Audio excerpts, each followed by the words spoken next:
Hello guys, my name is Anna and I vlog daily from Ukraine since the start of brutal Russian invasion because I believe the world has to know more about Ukraine and what is happening in my country during these challenging times. If you support Ukraine, please subscribe. This is the easiest way to demonstrate your solidarity. And it is extremely effective in sharing information about Russian war crimes. Hopefully together we will be able to prevent the Third World War. Sometimes I name myself as a professional Ukrainian because, I live in my country all my life, I did not leave Ukraine during war, and there are many things that I have learned to observe and analyze during this dark period. And I think that my expertise can be useful, and I consider today's video pretty important. So if you agree with me, please share and subscribe if you're not yet subscribed. First of all, I think that World War has already started. I know many of you don't like this idea and will say that I'm exaggerating, but I want to explain why I think so.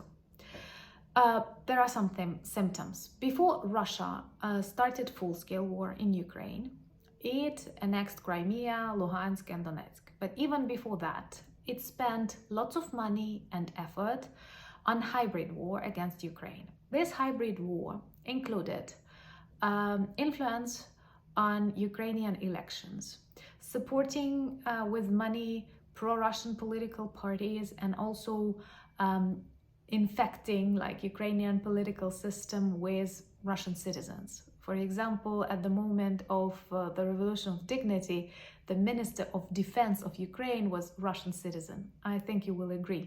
Sounds very bad. So they were doing it for a long period of time. They were playing with gas and oil prices to make Russian Navy stay in the Black Sea.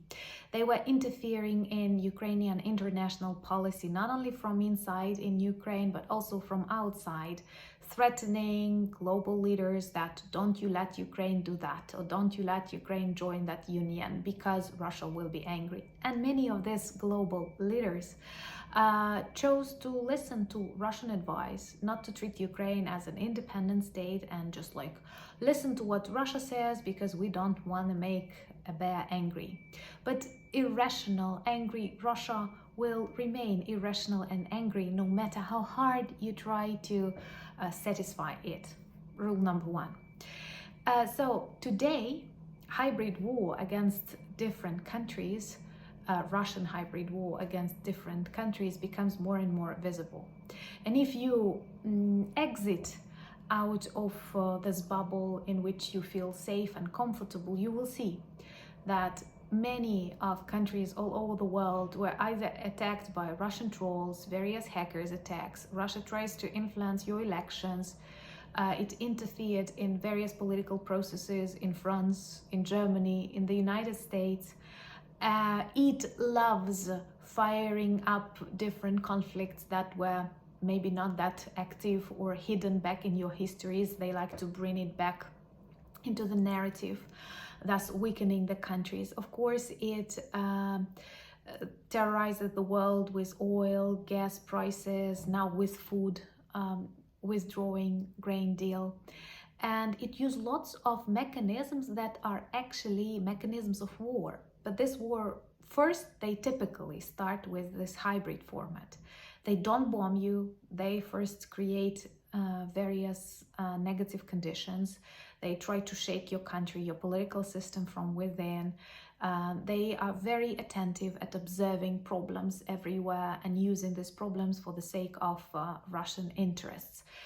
And this is how they start. But it is very often that hybrid war turns into real war. And recently we see lots of very negative tendencies or symptoms that Russia demonstrates. I was very surprised to know that at the very beginning of his career, dictator Putin claimed he wants to enter NATO, and he even spoke with Clinton and George Bush, President of America, about that. So can you imagine, and now, so at the very beginning of his career, he did not see NATO as a threat, and he pretended to be very pro-European, very pro-democratic president. Nothing tremendous changed during this 20 years, but Russia has switched to the country and tries to persuade its allies sometimes that this war is not against Ukraine, but against NATO.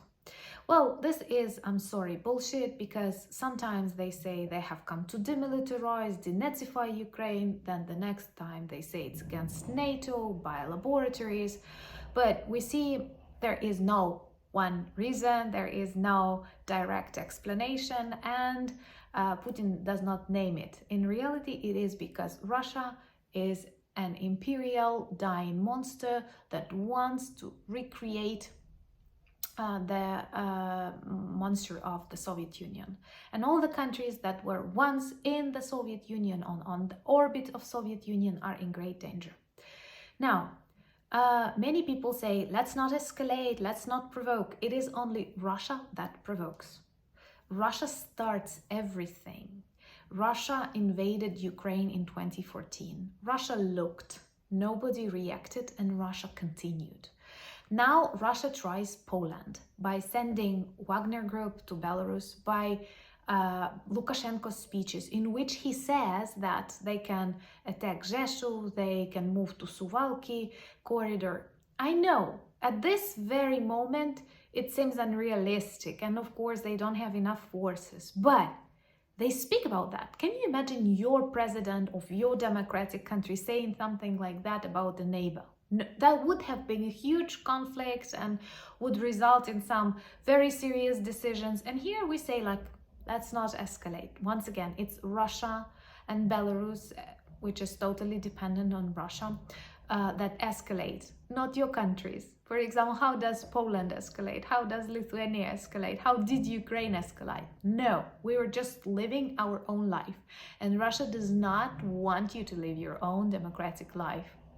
So, let's look just at a couple of months. They have sent nuclear weapons to Belarus. Belarus is not a nuclear country, so a question, what nuclear weapons do on the territory of a non-nuclear country? Doesn't that break international agreements?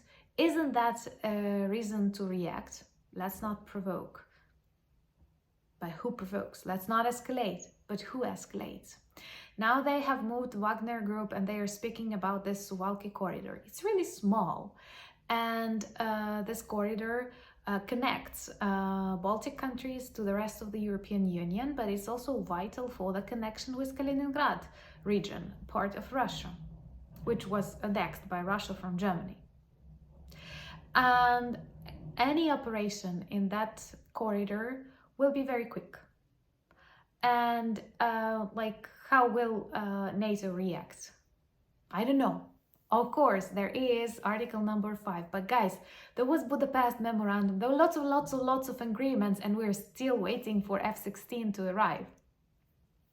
If you support Ukraine and the arrival of F-16 the sooner, please subscribe to this video. This means a lot to us, honestly. So all the processes are very slow and very long and very, very reserved. And Russia does the country. It's very fast and it's very aggressive and it's very irrational. So as a linguist, I want to attract your attention even to the language because it means a lot. Look, Russian president says, we will put nuclear weapons on the borders with Poland, for example. We are able to cut Suwałki corridor and to solve lots of Russian logistic problems since sanctions, and cause lots of problems for NATO because this corridor connects actually the Baltic countries with other NATO countries. And many other things. They say very direct things, very understandable things. And what do we have as a reaction from NATO leaders? We have something like, it poses more threats which lead to more serious actions and can result in the usage of Article 5. Just analyze the word. Nuclear weapons. Attack on Suwałki corridor. Answer. Concerns. Article number 5. It's just like at the beginning of this war, As a Ukrainian, I was listening very attentively to global leaders from NATO, United Nations, and everything I was hearing, like, we are very concerned. Now we are even more concerned. Now we are super concerned. And it's so bad. Actually, we should have reacted, but we won't, because we don't want to escalate, and lets Russia escalate and does whatever it wants. So we have to understand that terrorist regimes, authoritarian regimes, they need to be stopped, because they will not stop. How do you see the end of this war? That Russia is exhausted? No, it will not be. It is the largest country in the world with 140 million people who used to live in poverty, so sanctions will not stop them. China and other allies will secretly supply Russia with everything it needs. So how will this war stop? How do you see that? We have to stop it. We have to make actions. Actions are not concerns. Actions are not warnings. So once again, I don't want to threaten you. And I believe that Russia, of course, will lose to NATO. But Russia provokes, and we have to agree that Russia provokes very vividly. It's not afraid to escalate. It escalates continuously.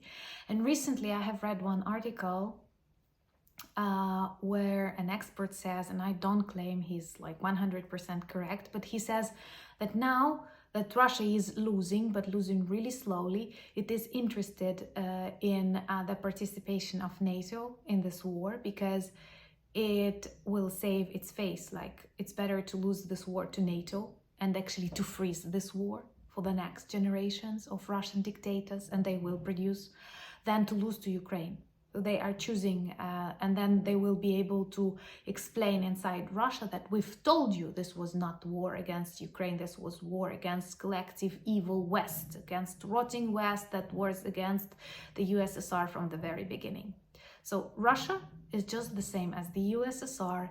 It hates democracy, it hates freedom, and it hates that like people are living better. They can spread misery, and that's what they are doing. So let us be realistic.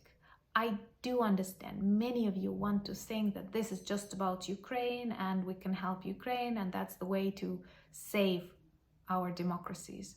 But like, we have to be very active, because Russia has many plans, and these plans are all dark. Thank you so much for your support. Please subscribe to my Twitter, Instagram, Threads, and join my Discord community. Introduce yourself to our merch, and all the links that you need are below this video. Thank you for buying me coffees, becoming my patrons. Let me think, what do you think about Russian provocations against NATO countries? And let's stay together. Slava Ukraini!